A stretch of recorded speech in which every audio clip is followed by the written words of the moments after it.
సికింద్రాబాద్ లష్కర్ బోనాల ఉత్సవాలను గతంలో కంటే మరింత అంగరంగ వైభవంగా నిర్వహించడానికి ప్రభుత్వం అన్ని ఏర్పాట్లు చేస్తుంది. ఉజ్జయిని మహంకాళి ఆలయం వద్ద దేవాదాయ శాఖ ఆధ్వర్యంలో జరిగిన అన్ని శాఖ సమన్వయ సమావేశానికి రాష్ట్ర దేవాదాయ శాఖ మంత్రి కొండ సురేఖ గారు ముఖ్య అతిథిగా హాజరయ్యారు. అమ్మవారిని దర్శించుకొని ప్రత్యేక పూజలు చేసిన అనంతరం అధికారులతో కలిసి ఏర్పాట్లను సమీక్షించారు.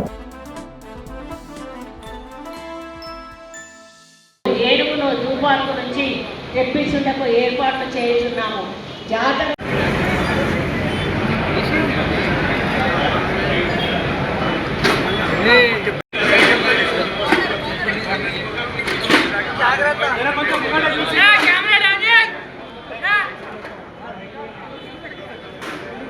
సీసీ కెమెరాలు ఏర్పాటు చేయబడినవి.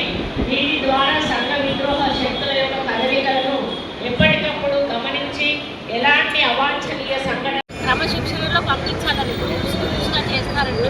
ఒకటేసారి అందరినీ తోస్తే లోపలికి వెళ్ళిపోయినాక కోపులాడతారు. అందులో పట్టే సంఖ్యను బట్టి వీళ్ళు కొంతమందిని ఆపి వదులుతారు. వాళ్ళు మళ్ళీ బయటకు వచ్చినాక మళ్ళీ కొంతమందిని వదులుతారు. అందుకని పోలీసు వాళ్ళు వాళ్ళ ఆలోచన ప్రకారం వాళ్ళు ఏ విధంగా స్టాంపేడ్ జరగకుండా ఉండాలి, తోపులాట జరగకుండా ఉండాలనేది వాళ్ళకి ఐడియా ఉంటుంది. ఆ ఐడియా ప్రకారం వాళ్ళు నిర్ణయం తీసుకొని ట్రాఫిక్ ప్లస్ ఈ మామూలు ల్యాండ్ ఆర్డర్ పోలీసు వీళ్ళందరూ కూడా కోఆర్డినేట్ చేసుకొని సెట్స్లో వాళ్ళు మాట్లాడుకుంటూనే ఆ యొక్క కార్యక్రమాన్ని నిర్వహిస్తారు. కాబట్టి ఒక మహిళకు కూడా ఇబ్బంది కలగకుండా వచ్చే వాళ్ళందరినీ కూడా ప్రశాంతంగా ఊళ్ళోకి వెళ్ళి ప్రశాంతంగా బయటకు వచ్చే విధంగా చూసుకునేటువంటి బాధ్యత వాళ్ళకి అప్పగించడం జరిగేటువంటి బోనాల పండుగ మరియు కార్యక్రమాలన్నీ కూడా పెద్ద ఎత్తున ఇక్కడ జరుగుతాయి. ముఖ్యమంత్రి గారు కూడా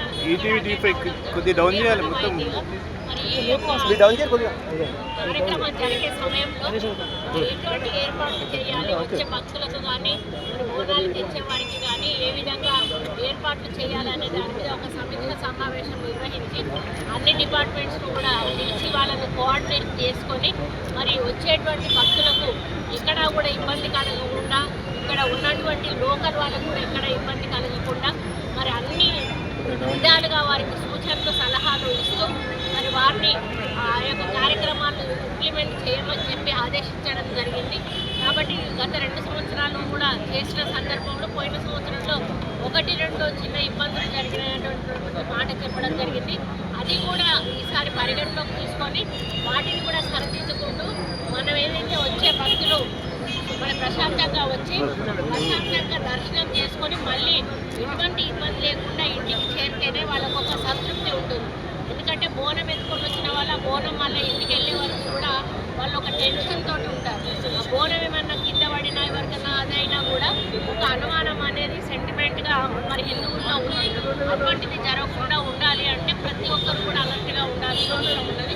కాబట్టి పోలీస్ డిపార్ట్మెంట్ వాళ్ళకి, ఫైర్ డిపార్ట్మెంట్ వాళ్ళకి, గ్రేటర్ అంటే హైదరాబాద్ మున్సిపల్ కార్పొరేషన్ వీళ్ళకి ఎక్కువగా ఫైర్ సిబ్బంది వీళ్ళకి ఎక్కువగా బాధ్యత ఉంటుంది. కాబట్టి వాళ్ళను స్ట్రిక్ట్గా ఆదేశించి ఎటువంటి ఇబ్బందులు జరగకుండా చూసి భక్తులను ప్రశాంతంగా దర్శనం చేసుకొని వెళ్ళే విధంగా కార్యక్రమాలు చేయాలి అని చెప్పి వారిని ఆదేశించడం జరిగింది.